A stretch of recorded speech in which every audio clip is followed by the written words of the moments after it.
வணக்கம் நலம்தானா channel viewers. இன்றைக்கி சப்பாத்திக்கு சைட் டிஷ்ஷு நம்ம சிந்தி இதை செய்கிற மாதிரி நம்ம காலிஃப்ளவரில் ஒரு குருமா பண்ண மாதிரி வைக்கிறோம். அது எப்படிங்கிறத பாருங்கள். முதல்ல மிக்சியில்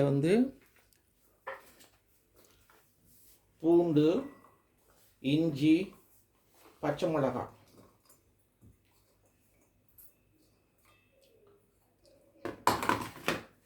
இதை போட்டு அரைக்கணும். நல்லா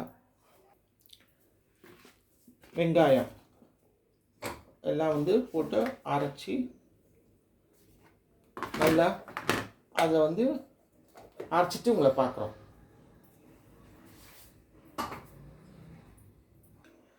இப்போது எண்ணெய் எண்ணெய் சட்டியில் ஊற்றிட்டு நம்ம பாருங்கள், எண்ணெய் இப்படி ஊற்றிருக்கோம் நிறைய.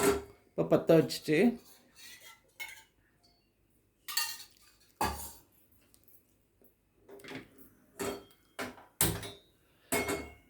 இஞ்சி, பூண்டு, பச்சை மிளகாய், வெங்காயத்தை நல்லா அப்படி மிக்சியில் அரைச்சி வச்சுக்கணும். எண்ணெய் காஞ்சோன்னே இதை அதில் கொட்டி நல்லா வேக விடணும். கொஞ்சம் நேரம் வதக்கணும். இதில் போட்டாங்க. இப்போது நல்லா வதங்கணும். எண்ணெயிலேயே நல்லா பபிள்ஸ் மாதிரி வரணும்.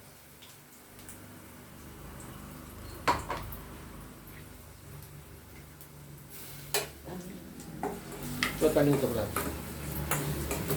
இதுலேயே எண்ணெயிலேயே நல்லா வதங்கணும். பாருங்கள், நம்ம கிண்டிகிட்டே இருக்கணும். அடி பிடிக்காமல் இருக்கும். அப்போ தான் எண்ணெய் ஊற்றிருக்கோம். இருந்தாலும் நம்ம கொஞ்சம் கிண்டிகிட்டே இருந்தோம்னா நல்லா இந்த பச்சை வாசம் பூரா போகணும். இது பச்சை மிளகாய், பூண்டு வாசம்லாம் போகணும்.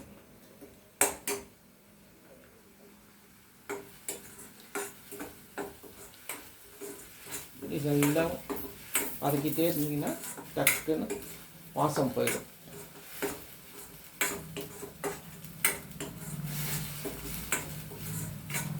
இந்த மீன் டைம் நம்ம தக்காளியை பொடிசாக அரிஞ்சிக்கணும். இந்த தக்காளி நம்ம காலிஃப்ளவருக்கு அந்த மாதிரி காலிஃப்ளவரை நம்ம மஞ்சத்தூள், உப்பு போட்டு சுடுதண்ணியை நல்லா வேக வச்சு எடுத்து வச்சுருக்கோம். பாருங்கள், சுடுதண்ணியை வேக வச்சு எடுத்து வச்சுருக்கோம்.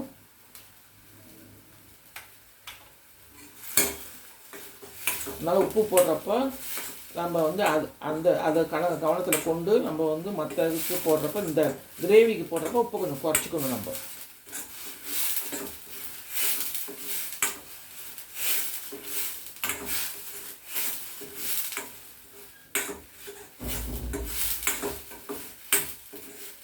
நல்லா பபிள்ஸ் வருது பாருங்கள்.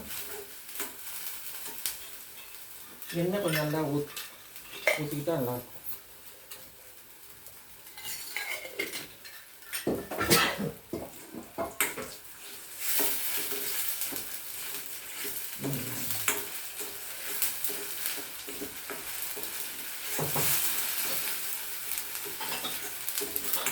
நல்லா நல்லா வதங்கணும்.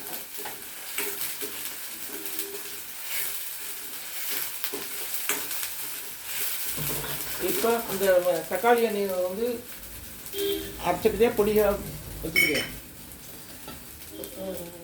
பொடியை கட் பண்ணி தரட்டுமா?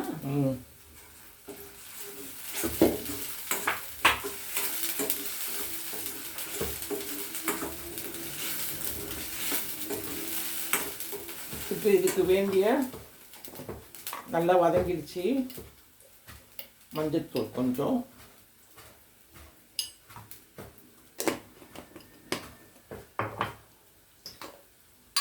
கரம் மசாலா,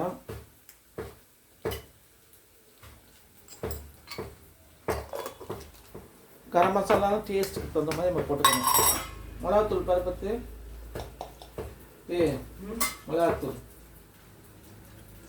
போடுங்க. கொஞ்சம் போட்டுமா? போதுமா? காஷ்மீரி சில்லி கூட போதுமா? போதும்.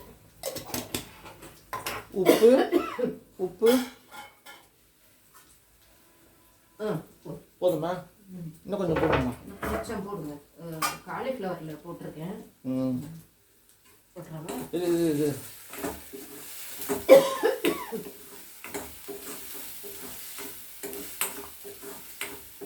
போட்டு இப்போ தக்காளி நல்லா பொடிசாக நறுக்கி போட்டாச்சு. இது தக்காளி நல்லா மசிந்து அப்சார்ப் ஆகணும் நல்லா இந்த கிரேவியில்.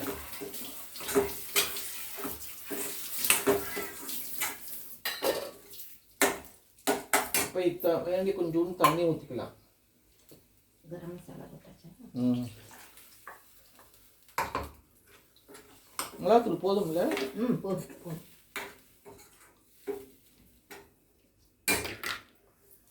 அப்படி பத்தலைன்னா போட்டுக்கலாம், வாயில் போட்டுக்கலாம்.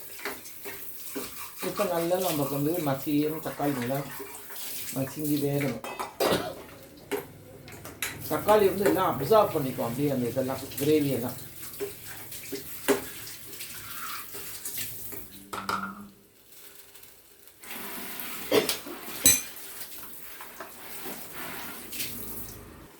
இப்போ நல்லா கொதிக்குது. இப்போ வந்து நம்ம கொஞ்சோண்டு சர்க்கரை ஆட் பண்ணிக்கணும். இதில் கொஞ்சம் புளிப்பு இருக்குது, காரம் இருக்குது, அதுக்கு சர்க்கரை கொஞ்சம்.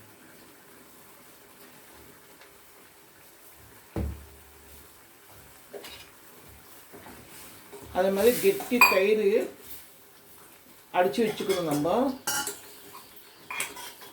அப்போ தான் நல்லாயிருக்கும். இல்லாட்டியே பிரிப்புன்னு இருக்கும் தயிர். இது பாருங்கள், தக்காளி நல்லா வெந்து வருது பாருங்கள். இங்கே பாருங்கள், இன்னும் பொடியாக நறுக்கிக்கலாம். எங்கள் வீட்டில் கொஞ்சம் பெருசாக இருந்துட்டாங்க. நம்ம வந்து இன்னும் கொஞ்சம் இந்த சமயத்தில் உப்பு பார்த்துக்கோங்க. ஏன்னா வந்து இதுக்கு தனியாக உப்பு இருக்கணும், அந்த காலிஃப்ளவருக்கு தனியாக உப்பு இருக்கணும். இது சப்பாத்திக்கு தொட்டுக்கிறதுக்கு ரொம்ப டேஸ்டியாக ரொம்ப நல்லாயிருக்கும். இது சிந்தி சைட்லலாம் இது வந்து இந்த மாதிரி செய்கிறாங்க. சப்பாத்திக்கு ரொம்ப நல்லாயிருக்கும், பார்க்கறதுக்கு டேஸ்டியாக இருக்கும், கலர்ஃபுல்லாகவும் இருக்கும். நம்ம தயிர் ஊற்றின உடனே நம்ம வந்து ஆனால் இது கேஸ் ஆஃப் பண்ணிடணும். நான் தயிர் விட்டால் ஒரு மணி நேரம் கொதிக்க விடக்கூடாது.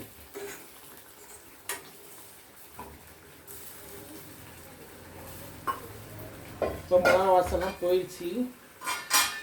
இப்போ நம்ம அந்த காலிஃப்ளவரை போட்டுடலாம்.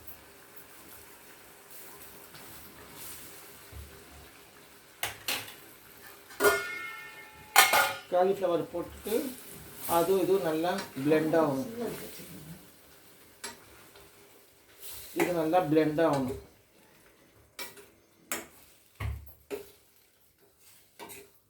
பாருங்க, அப்படி இப்பயே இவ்வளோ நல்லா இருக்குது பாருங்கள். பார்க்கறதுக்கு கலர்ஃபுல்லாகவும் இருக்குது. இதில் நல்லா ஏறும்.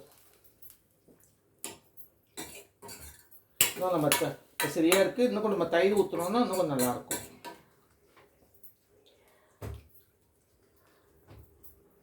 இதுக்கு வேண்டிய கொத்தமல்லி போட்டுடணும்.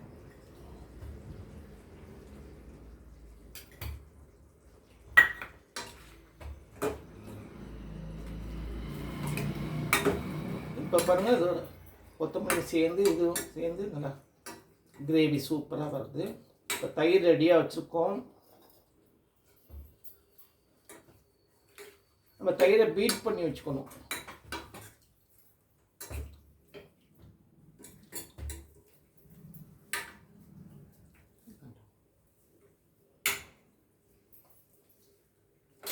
அப்படி தயிர் போட பாதி தயிர் போட்டுட்டு பால் ஏட க்ரீம் இருக்கு இல்லையா, அதை போட்டுக்கலாம். போட்டால் அது இன்னும் கொஞ்சம் டேஸ்டியாக இருக்கும். உங்களுக்கு அதுவும் அந்த மாதிரி செஞ்சுக்கலாம். இல்லை க்ரீம் போட விரும்பாதவங்க இந்த மாதிரி போட்டுக்கலாம். பாருங்கள், தக்காளியெல்லாம் பாருங்கள் நல்லா பிளெண்டாகி வந்துருச்சு பாருங்கள். சூப்பராக வந்துருக்கு பாருங்கள்.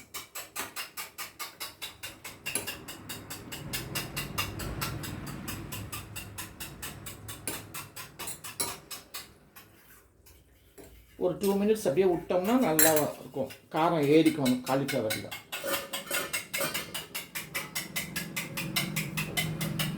போதும். இது இருக்கு இல்லையா, அது எங்க எக் பீட்டர், அதை வச்சு தான் அடிக்கணும்.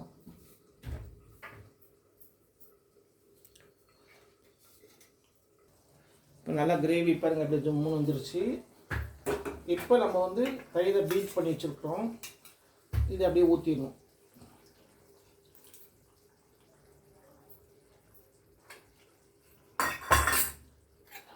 ஊற்றி ஒரு கிண்டு கிண்டனா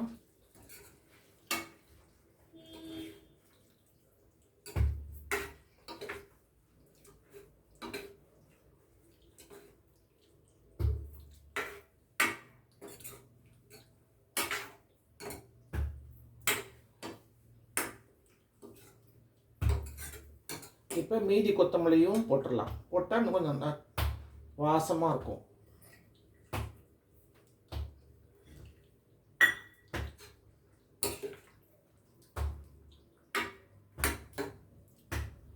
சப்பாத்திக்கு கிரேவி இது ரெடி.